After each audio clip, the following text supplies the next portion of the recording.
सबको जय यीशु की। प्रभु यीशु क्रिस्त में प्यारे भाइयों बहनों, नवजीवन का संदेश इस शीर्षक के अंतर्गत प्रतिदिन का ईश्वर का जीवंत वचनों को सुनने के लिए, समझने के लिए, ग्रहण करने के लिए और उन वचनों के अनुसार जीवन बिताने की शक्ति, सामर्थ्य, कृपा, अनुग्रह मांगने के लिए मैं आप सभी लोगों का हार्दिक स्वागत करता हूं। आज अगस्त की 2 तारीख है, शुक्रवार है और आज के दिन का मुख्य संदेश यह है, प्रभु यीशु मसीह अपने गृह नगरी नाज़रेत आते हैं। वहाँ पर वे लोगों को शिक्षा देते हैं, सभागृह जाते हैं और लोग इस बात को समझ नहीं पाते कि यीशु ईश्वर के पुत्र हैं। वो इतना ही समझ पाते हैं यीशु यूसुफ मरियम का बेटा है, बड़ाई का बेटा है, उसके सगे संबंधी हमारे बीच में रहते हैं। वो इतना ही जानते, उसके आगे वो समझ नहीं पाते, क्योंकि वो यीशु की शिक्षा सुनने के लिए ना ही तैयार थे, ना ही ग्रहण करने के लिए तैयार थे। उनके मन में जो धारणा पहले से बनी हुई थी यीशु को लेकर, उस धारणा को लेकर वो चल रहे थे। प्रभु के वचनों को सुनने के लिए, शिक्षा को ग्रहण करने के लिए कहीं से भी उनका दिल और दिमाग खुला नहीं था। जब किसी का भी दिल और दिमाग ईश्वर के वचनों को सुनने के लिए खुला नहीं रहेगा, ग्रहण करने के लिए खुला नहीं रहेगा, तो हम लोग प्रभु का संदेश ना ही ग्रहण कर पाएंगे, ना ही विश्वास कर पाएंगे। क्योंकि वचन सुनने से ही विश्वास प्राप्त होता है। विश्वास के द्वारा सब कुछ हो सकता है। अगर वचन ही हम ग्रहण नहीं करेंगे, वचन ही नहीं सुनेंगे, नहीं ग्रहण करेंगे, तो विश्वास हमारे जीवन में नहीं आ सकता। और नाज़रेत में यही हुआ। जब प्रभु यीशु मसीह गए, लोगों ने प्रभु की शिक्षा नहीं सुनी, वैसे कानों से जरूर सुनी होगी, ग्रहण नहीं किया, यानी कि उस पर विश्वास नहीं किया। और इसके वजह से, प्रभु यीशु पर विश्वास नहीं करने के वजह से, सुसमाचार के प्रसंग के अंतिम भाग में बताया गया, अविश्वास के कारण वहां पर प्रभु कोई अधिक कार्य या चमत्कार नहीं कर पाए। क्योंकि प्रभु में कमी नहीं थी, कमी लोगों में थी। लोग जो सुनने वाले थे वो सुने नहीं, ग्रहण नहीं किया। उन्होंने अपने ही जो आइडियाज थी मन में, अपनी धारणा थी, उसके अनुसार ही बने रहे, जिस वजह से उन्होंने महत्वपूर्ण जीवन का संदेश उन्होंने ग्रहण करने से वो चूक गए। इसलिए आज के दिन में हम सभी मनन चिंतन करें, प्रभु हम सबों से क्या कहता है अपने वचनों के द्वारा। मत्ती के द्वारा रचित सुसमाचार अध्याय 13 प्रसंग का 54 से 58 का छोटा सा प्रसंग है। यहाँ पर लिखा है, वे अपने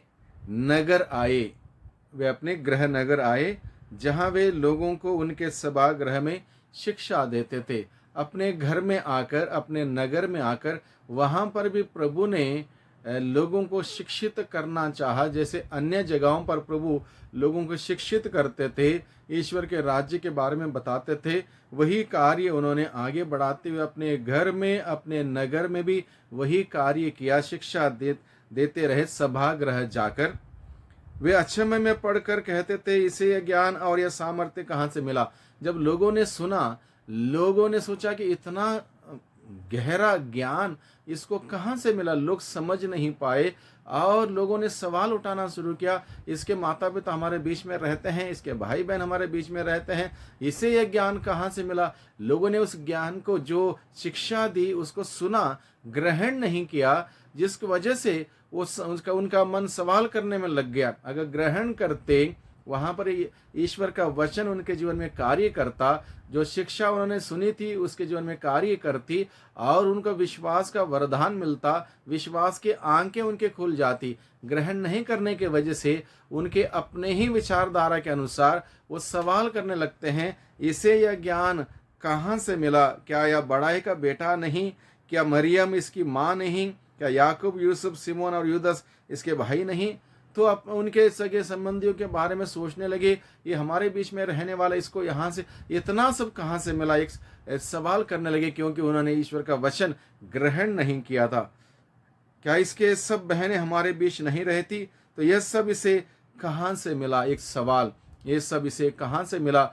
और इस प्रकार से लोग उसी बातों को लेकर विचार करते रहे, चर्चा करते रहे, बहस करते रहे, आखिर ये इसको यहाँ ये सब कहाँ से मिला। ग्रहण करते तो बात अलग हो जाती, पर वे ईसा में विश्वास नहीं कर सके। बाइबल बताता है विश्वास नहीं कर सके, क्योंकि उन्होंने यीशु में ईश्वर के पुत्र को नहीं देखा, यीशु में मुक्तिदाता को नहीं देखा, यीशु में उद्धारकर्ता को नहीं देखा।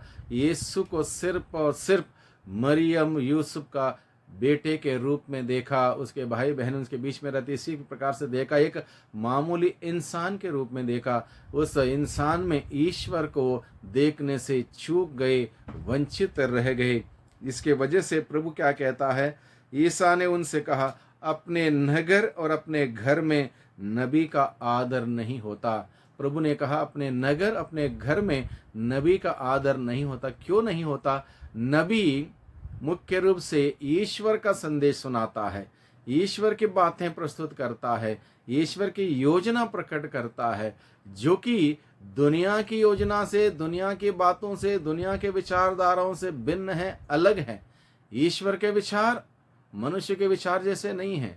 वो धरती और आसमान जैसे हैं, ऊंचा है आसमान वैसे ऊंचे हैं, ऊंचे विचार हैं, लेकिन मनुष्य के विचार ऐसे नहीं। इसलिए मनुष्य इस विचारों को समझ नहीं पाए। इसलिए प्रभु ने कहा नबी का आदर नहीं होता अपने घर में, अपने नगर में, क्योंकि नबी की बात वो सुनना नहीं चाहते थे। क्योंकि नबी सत्य बोलता है, सत्य घोषित करता है, सत्य की भविष्यवाणी करता है, सत्य प्रकट करता है, और सत्य को ग्रहण करना, सुनना इतना आसान नहीं है। लोगों ने ग्रहण नहीं किया, लोगों ने नहीं अपनाया, जिस वजह से प्रभु ने कहा अपने घर में अपने नगर में नबी का आदर नहीं होता। प्रभु का आदर सम्मान उन्होंने इसलिए नहीं किया क्योंकि उन्होंने प्रभु की शिक्षा को कहीं से भी ग्रहण करना नहीं चाहा, जिस वजह से प्रभु का आदर सम्मान वो नहीं कर पाए। कई बार हम लोग भी प्रभु का वचन सुनते हैं, ग्रहण नहीं करते, यानी कि हम भी वचन का अनादर करते हैं, वचन को ग्रहण नहीं करते,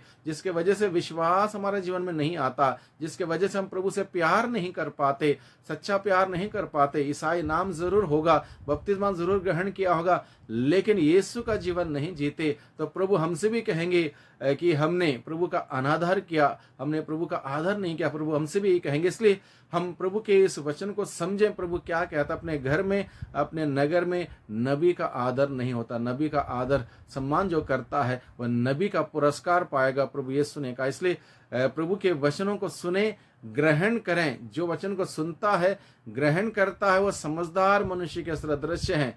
ये प्रभु ने ये भी बात कही है। इसलिए हम समझदार बने, प्रभु का वचन सुने, ग्रहण करें, विश्वास करें, उस विश्वास को जीते हुए प्रभु के नाम की गवाही बने, साक्षी बने। इसलिए प्रभु हम सबों को बुलाता है। लोगों के अविश्वास के कारण उन्होंने वहां बहुत कम चमत्कार दिखाए, लोगों ने विश्वास नहीं किया, और इसलिए वहां पर प्रभु कोई महान कार्य नहीं कर पाए। प्रभु का वचन यही कहता है, इब्रानियों के नाम के पत्र अध्याय 11 पद संख्या 6 में, विश्वास के अभाव में कोई भी व्यक्ति ईश्वर का कृपा का पात्र नहीं बन सकता है। ईश्वर का कृपा का पात्र बनने के लिए हमें विश्वास करना है उस ईश्वर पर। ईश्वर पर विश्वास करते हुए हम ईश्वर के कृपा के पात्र बन सकते हैं, अन्यथा नहीं। इसलिए प्रभु का वचन हम सभी सुने, ग्रहण करें, उस वचनों पर विश्वास करें, प्रभु पर विश्वास करें, प्रभु के विश्वास में आगे बढ़ें, ये सच्चा क्रिस्तीय जीवन बिताएं, प्रभु की महिमा करें, प्रभु की महिमा देखें। वही प्रभु हम सबों की सहायता करें, हम सबों की मदद करें, हम सबों को बरकत दें, आशीष दें। सबको धन्यवाद, सबको जय यीशु की।